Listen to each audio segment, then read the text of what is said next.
यार मैम, ये रेवोल्यूशन क्या होता है? और जो भी होता हो, ये आखिर फ्रांस में हुआ ही क्यों है? ये किस भला का नाम है फ्रेंच रेवोल्यूशन? ओहो, अगर आप लोग भी इसका जवाब ढूंढते ढूंढते पक चुके हैं तो अब आप लोग आए हैं बिल्कुल सही वीडियो में। Guys, and welcome back to my YouTube channel. My name is Mansi and in today's video we are going to cover class 9th history का chapter number 1 which is the French Revolution. And now let's get started. Guys, हमारे chapter का नाम है the French revolution. तो हम chapter में आगे बढ़े उससे पहले तो सबसे पहले आपको ये पता होना चाहिए कि आखिर व्हाट इज रेवोल्यूशन। ये रेवोल्यूशन होता क्या है? What is revolution? तो देखो, रेवोल्यूशन का मतलब होता है किसी पॉलिटिकल सेटअप में, ठीक है, कोई भी एक पॉलिटिकल सेटअप है। जैसे कि अभी हम आगे चैप्टर में पढ़ेंगे कि उस टाइम पे फ्रांस में पॉलिटिकल सेटअप था। क्या पॉलिटिकल सेटअप था? मोनार्की। उस टाइम पे वहाँ पे क्या चल रही थी? मोनार्की चल रही थी। अभी फिलहाल इंडिया में किस टाइप का पॉलिटिकल सेटअप है? यहाँ पे डेमोक्रेसी है। तो किसी भी पॉलिटिकल सेटअप में कुछ चेंजेस लेकर आना, किसी भी कोई भी पॉलिटिकल सेटअप है उसमें चेंजेस लेकर आना, वो भी सडनली, एकदम quickly, in a short period, ठीक है। तो एक शॉर्ट टाइम फ्रेम में एक पॉलिटिकल सेटअप में चेंजेस लेकर आना, to bring changes in a political setup in a short time frame, it known as a revolution. इसी को हम क्या कहते हैं? रेवोल्यूशन। और ये रेवोल्यूशन कहाँ पे हुआ है? हमारे फ्रांस में, ठीक है। तो इसी को हम क्या कहते हैं? फ्रेंच रेवोल्यूशन, जो फ्रांस में हुआ है। ओके, आई होप आपको रेवोल्यूशन का क्या मतलब है ये क्लियर हो गया होगा। गाइस, सदियों पुरानी बात है, हमारे फ्रांस में चल रहा था राजा का राज। वहां पे उस टाइम पे थी मोनार्की का क्या मतलब होता है? आई होप आपको पता हो। मोनार्की का मतलब होता है राजा का शासन। राजा का बेटा ही राजा बनेगा और राजा अपनी मनमानी करेगा। तो इसी को हम क्या कहते हैं? मोनार्की। और सदियों पुरानी बात है, फ्रांस में क्या चल रहा था? मोनार्की चल रही थी और लोग इससे बिल्कुल तंग आ चुके थे। तो लोगों ने ठान लिया कि हमें तो मोनार्की को हटाना है, हमें मोनार्की को खत्म करना है। और क्या लेकर आनी है? हमें डेमोक्रेसी लेकर आनी है, जो कि अभी इस टाइम पे कहाँ पर है?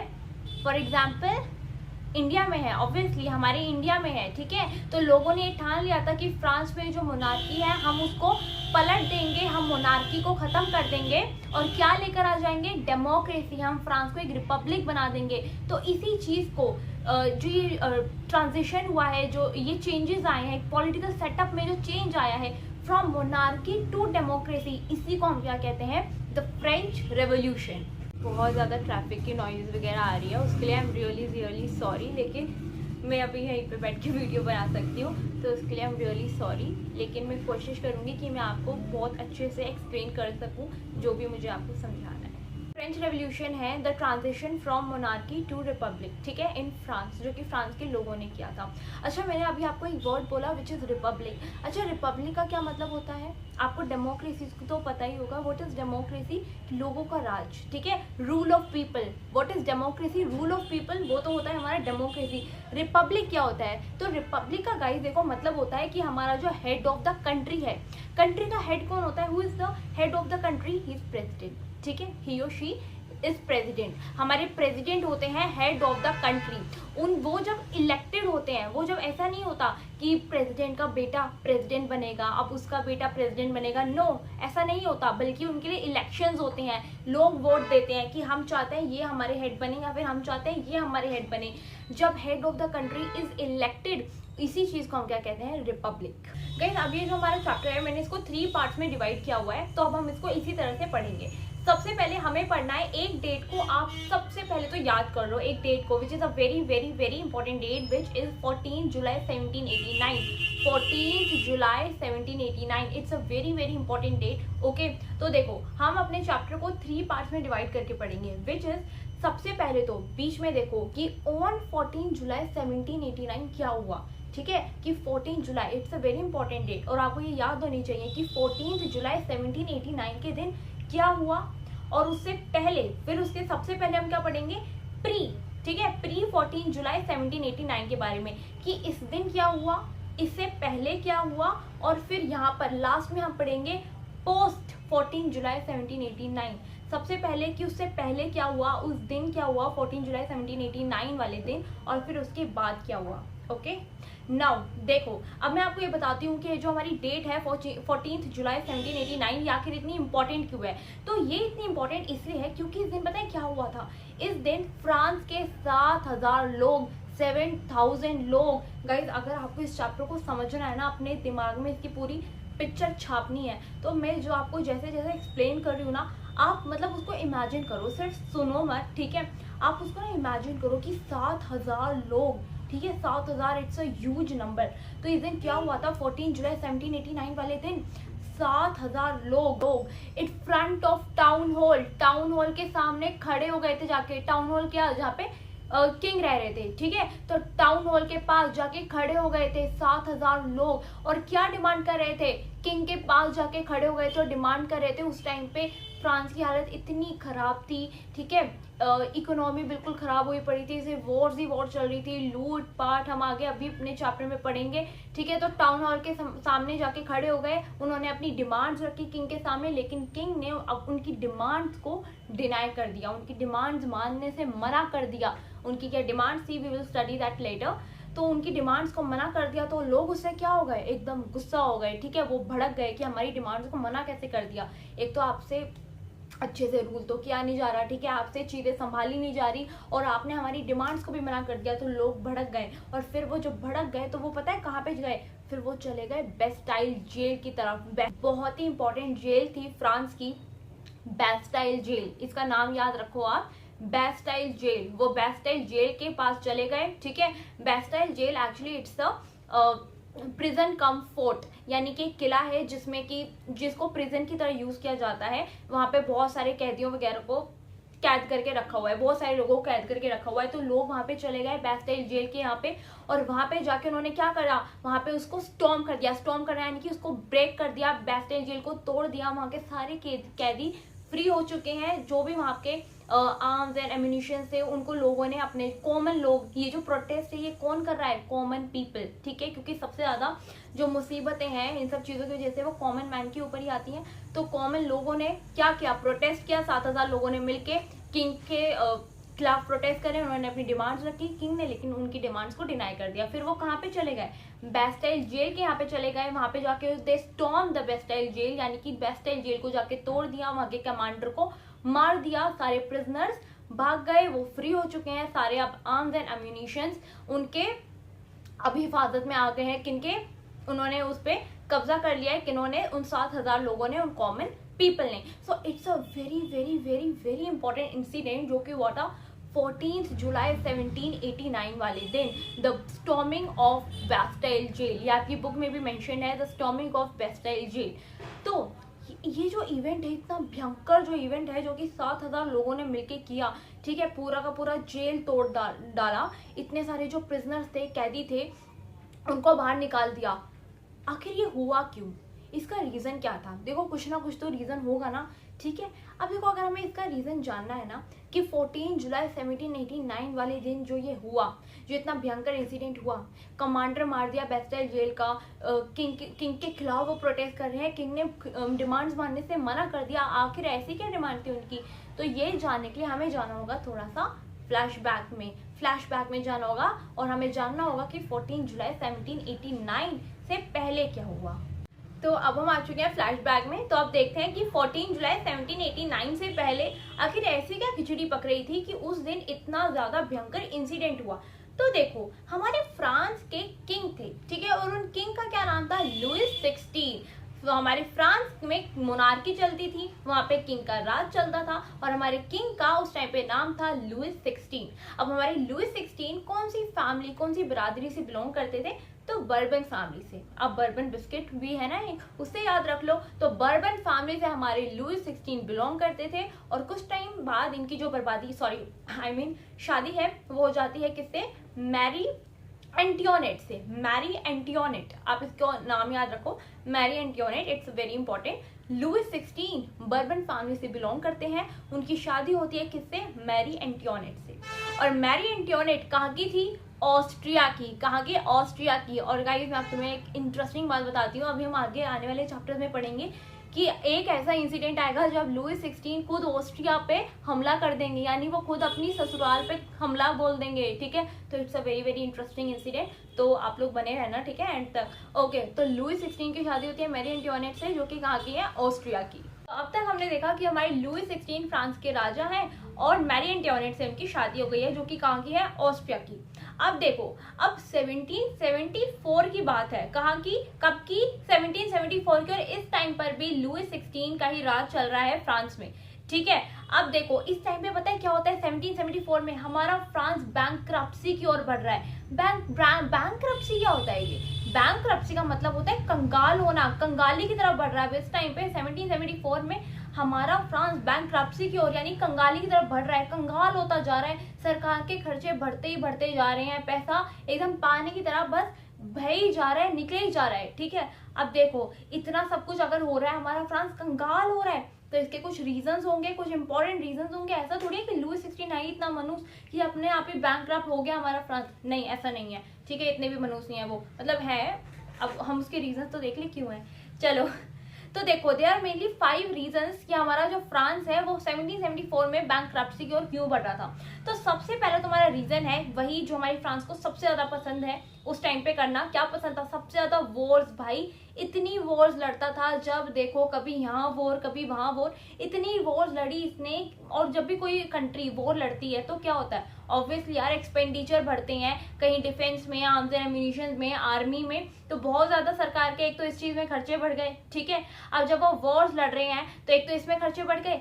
सेकेंड रीजन, तो हमारे फ्रांस का एक बहुत ही बड़ा विशाल भव्य महल है जिसका नाम क्या है, palace of Versailles. Palace of Versailles इतना विशाल, इतना भव्य, इतना हाई मेंटेनेंस वाला ये हमारा महल है ना, इतना आलीशान कि इसकी मेंटेनेंस में इतनी कॉस्ट लगती है, इसकी वो भव्यपन को मेंटेन रखने में, कि इसमें भी सरकार के इतने खर्चे लग जाते हैं ना, बहुत ही ज्यादा, ठीक है। अब हमारा थर्ड रीजन क्या है, एक तो वो वॉर लड़ रहे हैं, अपने महल की मेंटेनेंस भी कर रहे हैं, और थर्ड रीजन अब ये सोच रहे हैं कि यहाँ पे सारे चीजों में तो हम वैसे ही लूटे पिटे पड़े हैं, अब एक काम करते हैं, हम अपने प्यारे दोस्तों की ना उनकी भी मदद कर लेते हैं, ठीक है।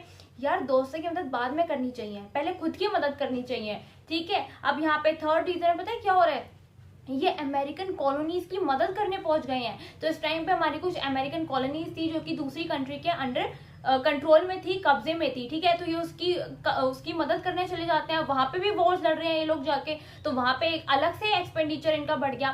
फोर्थ रीजन, अब जब ये सारी चीजें चल रही हैं, इनका इतना खर्चा बढ़े ही जा रहा है, सरकार के पास खाने के भी पैसे नहीं है, हर चीज के लाले पड़े हुए हैं, तो क्या करेगी अब सरकार, लोन लेगी, और लोन फ्री में तो मिलेगा नहीं, इंटरेस्ट भी लगेगा, और इंटरेस्ट भी भाई ऐसा नहीं है छोटा मोटा इंटरेस्ट, 10% पर एनम का इंटरेस्ट यहाँ पे लग गया है। और अब बारी किसकी आ चुकी है, इंटरेस्ट को चुकाने की, वो भी एट द रेट ऑफ 10% पर एनम। अब वो कहाँ से आएगा पैसा, है ना, अब उसके लिए फिर से लोन। तो यहाँ पे हमारी सरकार फिर से लोन में फंस चुकी है, ठीक है। तो एक returning of loan at the rate of 10% पर एनम। और now last and fifth reason is other expenditure या फिर मिसकलेनियस एक्सपेंडिचर। अब देखो, हमारी सरकार ऐसा तो है नहीं सिर्फ वॉर्स वगैरह लड़ती है, सरकार की अपनी भी तो कुछ जिम्मेदारियां, कुछ ड्यूटीज होती है ना। अब वो क्या क्या ड्यूटीज होती है, जैसे अपने एम्प्लॉयज को सैलरी देनी है, अपने देश की देखभाल करनी है, कहीं ब्रिज बनवाना है, कहीं बिल्डिंग बनवानी है, कहीं पे कुछ मेंटेनेंस करवानी है, कहीं पे कुछ करवाना है ना। तो इतनी सारी चीजें करनी होती है, और इन सब चीजों में भी क्या लगता है भाई, पैसा लगता है ना। तो इसलिए इन सारे रीजंस की जैसे, इन सब चीजों की वजह से हमारा फ्रांस बैंकक्रप्सी की ओर बढ़े ही जा रहा था, और कंगाली की तरफ बढ़ता ही जा रहा था। ये कहानी हर एक देश की कहानी है। जब भी कोई देश या कोई सरकार बैंकक्रप्सी की ओर बढ़ रहा होता है, कंगाली की तरफ बढ़ रहा होता है, तो टॉपिक किसको पहना आता है, हमको यानी कि आम जनता को, कॉमन पीपल को। तो ऐसे ही लुई 16 ने भी सोचा कि चलो अपने कॉमन लोगों को मिलकर टोपी पहनाई जाए, यानी उनको बुद्धू बनाया जाए। तो यानी कि उन लोगों ने क्या किया, टैक्सेस को बढ़ा दिया, ठीक है। अब वो लोग भाई कंगाली की तरफ बढ़ते ही जा रहे हैं, ठीक है, पैसा है ही नहीं बिल्कुल भी, ठीक है, उनकी ट्रेजरी बिल्कुल खत्म होती जा रही है। तो अब लोगों ने क्या डिसाइड किया कि चलो एक काम करते हैं, टैक्सेस को बढ़ा देते हैं, चलो ठीक है। तब यहाँ पे किस चीज की बात चल रही है, टैक्सेस को बढ़ाने की। फ्रांस में थे उस टाइम पे 2 टाइप्स के taxes, which is taille and tithes. Taille मतलब पूंछ नहीं, okay, it's a type of a tax. तो taille and tithes. Taille is a direct tax, जो कि लोग डायरेक्टली सरकार को दिया करते थे, इसलिए it's a direct tax. And tips is a indirect tax. अब ये इनडायरेक्ट क्यों है? ये इनडायरेक्ट इसलिए है क्योंकि लोग इसमें एक्चुअली होता क्या था, इसमें लोग पहले जमींदार या फिर लैंडलॉर्ड को देते थे और फिर वो जाके किसको देते थे? सरकार को। उसमें उनका अपना कमीशन वगैरह सेट होता था। अब इस टैक्स को किस तरह से दिया जाता था? तो 1/10 ऑफ द प्रोड्यूस, जो भी फार्मर्स का या पीजेंट्स का 1/10 ऑफ द प्रोड्यूस होता था, ओके, यानी कि 10वां भाग वो उन लोगों को एज अ टैक्स देना पड़ता था। So tax is a indirect tax and taille is a direct tax. अब देखो हमारे फ्रांस में बात चल रही है इस चीज की कि अब न्यू टैक्सेस को इम्पोज किया जाएगा लोगों के ऊपर, ठीक है। अब देखो हमारे जो किंग है ना, वो मोनार्क तो है, उनके पास ही has a lot of powers, ठीक है, लेकिन उनके पास टैक्स इम्पोज करने की पावर नहीं है। हमारे किंग के पास टैक्स इम्पोज करने की पावर नहीं है, क्योंकि टैक्स इम्पोज करवाने के लिए करनी पड़ती है वोटिंग, ठीक है। अब वो वोटिंग किस तरह से होती है वो मैं आपको समझाऊंगी, लेकिन वोटिंग करने के लिए एक मीटिंग बुलानी पड़ती है, ठीक है। उस मीटिंग का नाम है estate general meeting. Estate general की मीटिंग बुलानी पड़ती है, जो कि कौन बुलाता है? किंग बुलाता है, ठीक है। आपको बात समझ में आ रही है?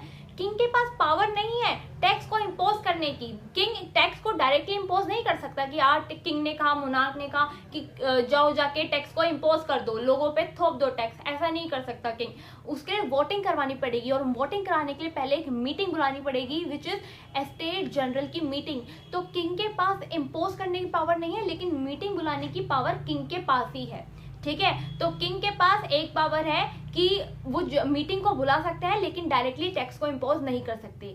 अब ये एस्टेट जनरल की मीटिंग क्या है, टैक्स को इम्पोज कैसे किया गया भी या नहीं किया गया, ठीक है। इसको समझने से पहले सबसे पहले हमें समझना होगा फ्रांस की सोसाइटी के बारे में, ठीक है। हमें सबसे पहले समझना होगा कि फ्रांस की सोसाइटी कैसी थी, वहां पे लोग किस तरह से डिवाइडेड थे, ठीक है। वहां पे लोग डिवाइडेड थे, आप पता है आप लोगों को इस बारे में?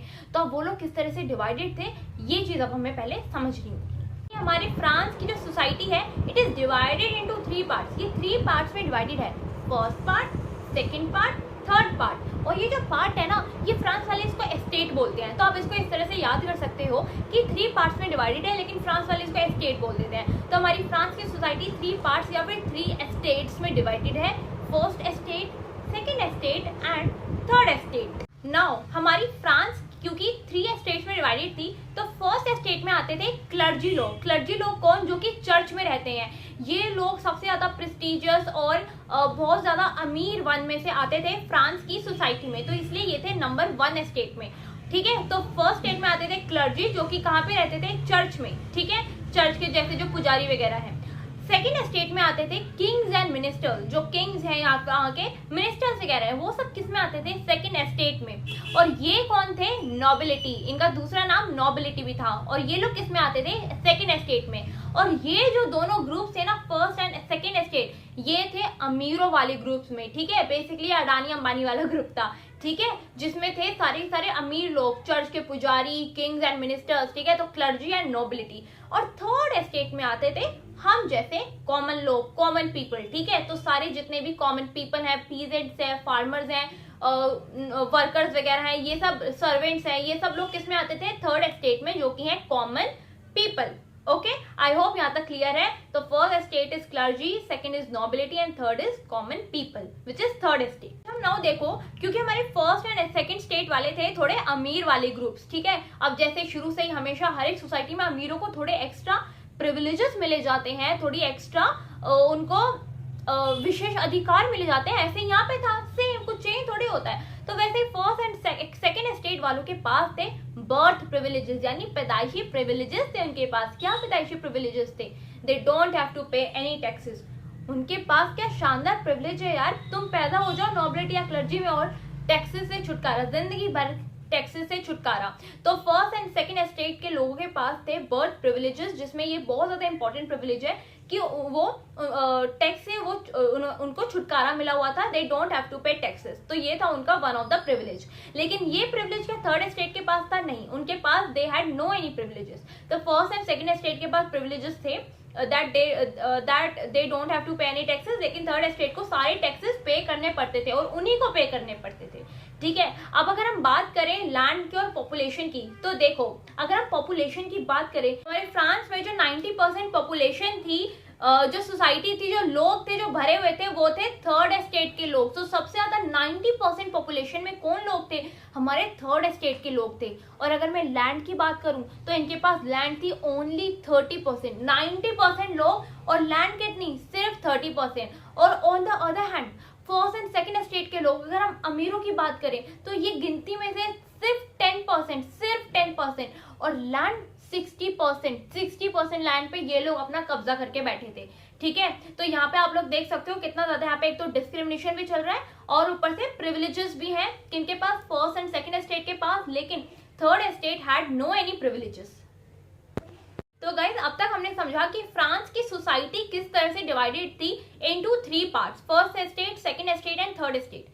अब आगे आने वाली वीडियो में हम ये समझेंगे कि आखिर जो हमारे किंग थे इन्होंने टैक्स को कैसे इम्पोज किया। ये समझने के लिए कि टैक्स को किस तरह से इम्पोज किया गया, हमें फ्रांस की सोसाइटी को समझना बहुत ज्यादा इंपॉर्टेंट था, और जो कि मैंने आज की वीडियो में मैं आपको समझा दिया। So that was it for today guys. I hope you liked the video. So this was the part number 1 of class 9 history का chapter number 1.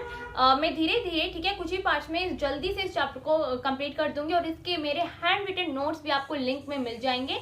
I think I will provide it in the last video, जो कि जब हमारा chapter complete हो जाएगा आपको इसके hand written notes भी मिल जाएंगे और मेरी सारी एक्सप्लेनेटरी वीडियोज भी मेरे चैनल पे बहुत ही जल्द अपलोड हो जाएंगी। तब तक के लिए please take care and goodbye, and please don't forget to like, share and subscribe. Thank you so much.